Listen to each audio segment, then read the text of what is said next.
Nous sommes le jeudi 17 novembre 2016. Bienvenue dans cette nouvelle édition du 7-8. Les invités, celles et ceux qui font l'actualité dans le département. Voici le sommaire.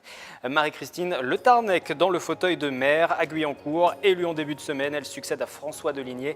En poste depuis 2002, son projet, elle nous en parle dans un instant.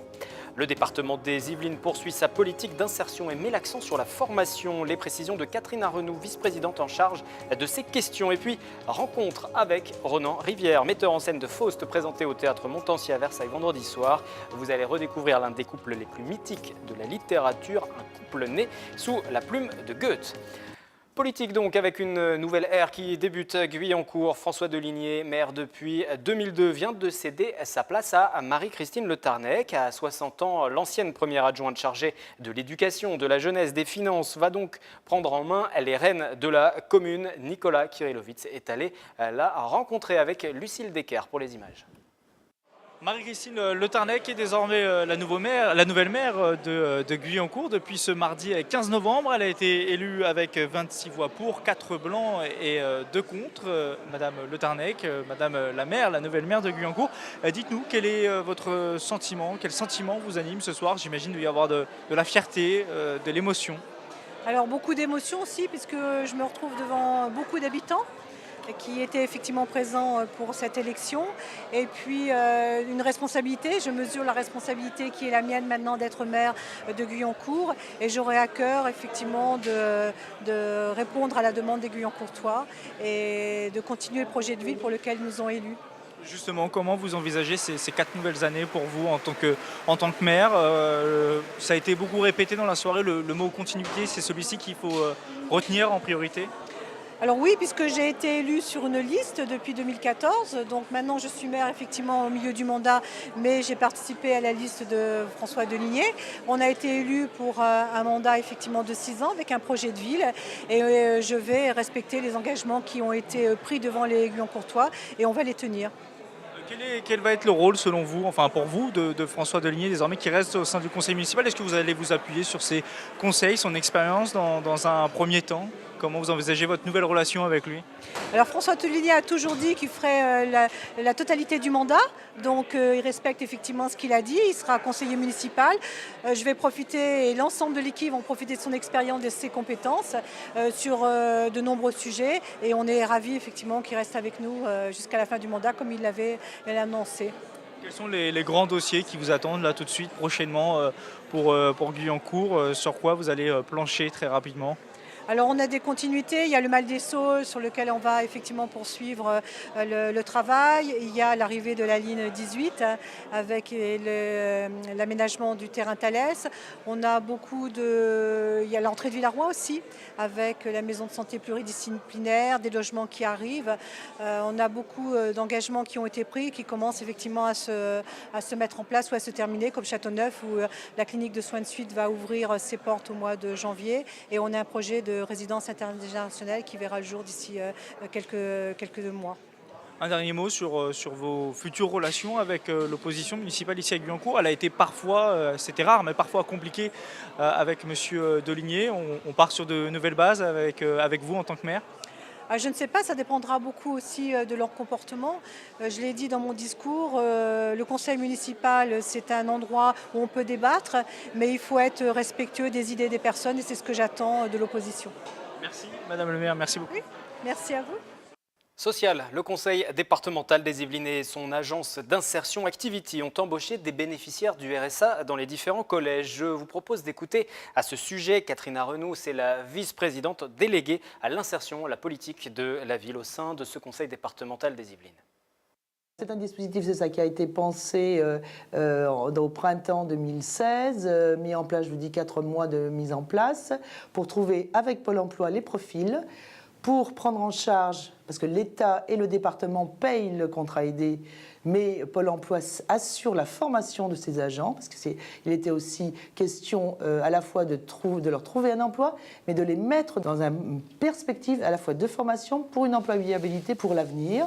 Alors l'idée, ça n'est pas de transformer tous les bénéficiaires du RSA en futurs agents de la fonction publique. L'idée, c'est de les mettre dans un parcours d'employabilité. L'idée, c'est de travailler au plus près avec Pôle emploi pour les compétences de départ et la capacité de formation pour qu'ils aient un avenir professionnel dedans ou en dehors de la collectivité locale. Moi, ce que j'espère, c'est que ce soit en dehors de la collectivité locale, dans des entreprises marchandes. Il va falloir en plus très régulièrement renouveler pour qu'on puisse toucher le plus grand nombre de bénéficiaires du RSA possible. À partir du moment où le département s'est donné des moyens, par la création de ce JIP Activity, de travailler sur l'insertion des publics les plus éloignés de l'emploi, d'abord des bénéficiaires du RSA, de façon à ce qu'ils retrouvent une capacité d'emploi. On ne peut pas imaginer que notre première philosophie soit l'économie. Non, mais il est vrai quand même qu'un département dont le niveau de financement de ces RSA augmente toujours doit se poser des vraies questions pour l'avenir de ses habitants.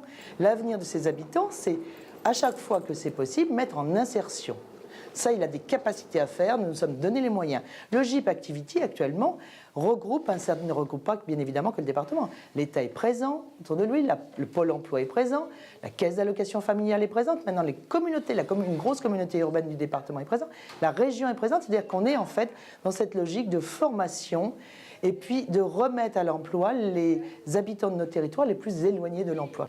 Partant de l'État, en passant par la région et de son plan de 500 000 formations, dont bénéficie d'ailleurs ce dispositif, la collectivité départementale ou l'émanation de la collectivité départementale qui est l'Activity, ainsi qu'une collectivité plus réduite, qui sont ces communautés d'agglomération ou ces communautés urbaines, oui, parce qu'il y a à la fois une connaissance précise des publics qui sont en difficulté, les publics qui vont le devenir, une connaissance précise des nouveaux métiers qui auront besoin, des métiers en tension qui auront besoin d'agents formés.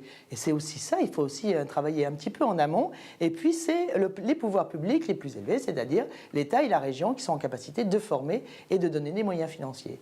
Oui, moi je crois à ces au moins 4 niveaux pour réfléchir la politique d'insertion sur nos territoires. Culture à présent du 21 au 23 novembre. Le collectif Voix des Plumes investit la scène du théâtre Montansier à Versailles. La troupe propose une création, Faust, inspirée du célèbre ouvrage éponyme de l'auteur allemand Goethe. L'œuvre raconte l'histoire d'un savant vendant son âme au diable.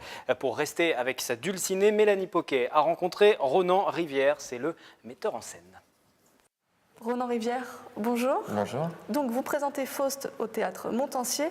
Faust est un classique. Pourquoi vous le proposez aux spectateurs ? Si je monte des spectacles, c'est toujours par coup de cœur littéraire. Et vous l'avez bien dit, c'est un classique, c'est pas pour rien, c'est parce que c'est une œuvre magistrale qui a lancé une déferlante littéraire dans le fantastique et avec des nouveautés dans l'écriture qui sont des ruptures temporelles, plusieurs espaces, plusieurs lieux, une multitude de personnages qui créent une histoire très vivante et un style assez nouveau où il n'y a pas un genre déterminé, c'est ni tout à fait comique ni tout à fait tragique. Bien sûr, ça se termine mal, mais il y a le diable qui est là, qui est une figure quand même de bouffon, qui amène un personnage comique.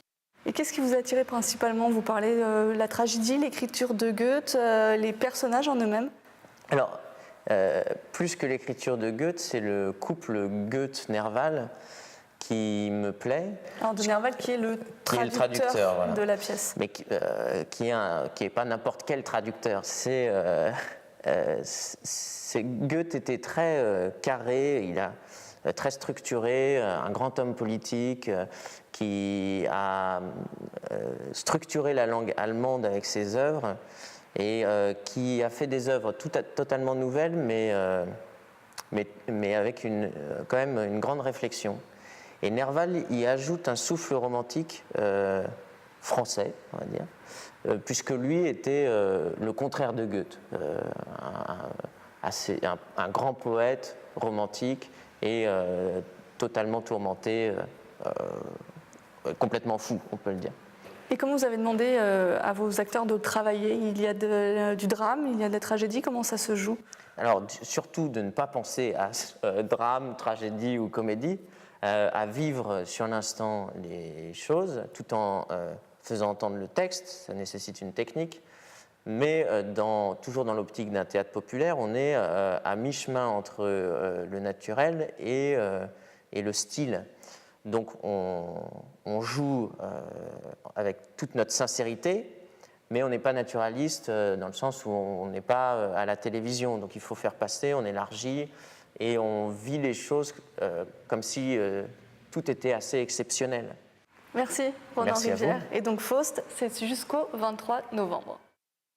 Avant de refermer cette édition du 7-8, les invités. Retour sur ce colloque organisé autour du burn-out à Versailles, un colloque organisé par le syndicat CFE-CGC. C'était ce jeudi 17 novembre et parmi les différents intervenants, des responsables politiques, dont le député socialiste candidat à la primaire de gauche Benoît Hamon, porteur d'un projet de loi concernant le burn-out, cette maladie professionnelle d'épuisement qui pour l'instant n'est reconnue que partiellement, et également présent pour le Parti chrétien-démocrate Jean-Frédéric Poisson, député lui aussi des Yvelines et candidat à la primaire de la droite. Écoutez-les. C'est une proposition de loi qui veut faciliter la reconnaissance du burn-out, pathologie psychique liée au travail, comme maladie professionnelle, quand votre dépression est directement imputable au travail. Elle a été déposée en février, elle n'a pas été inscrite à l'ordre du jour de l'Assemblée nationale, faute en théorie de place. En réalité, parce que du côté du ministère du Travail de Mme El Khomri, il n'y a pas de volonté d'avancer sur ce sujet. Le burn-out est encore souvent porté comme une espèce de maladie un peu honteuse par ceux qui en souffrent. C'est une maladie, une pathologie qui est très peu connue. Les organisations la préviennent très mal. Une fois qu'elles l'ont identifiée, elles la traitent mal parce qu'il y a une forme de méconnaissance et d'absence de culture partagée sur cette réalité. Voilà pour les réactions de ces deux députés, à la fois de la gauche et de la droite. C'est la fin du 7-8 invité pour ce soir. Prochain rendez-vous lundi 18h45. D'ici là, n'oubliez pas nos replays sur notre site internet. Les programmes se poursuivent sur TV Fil.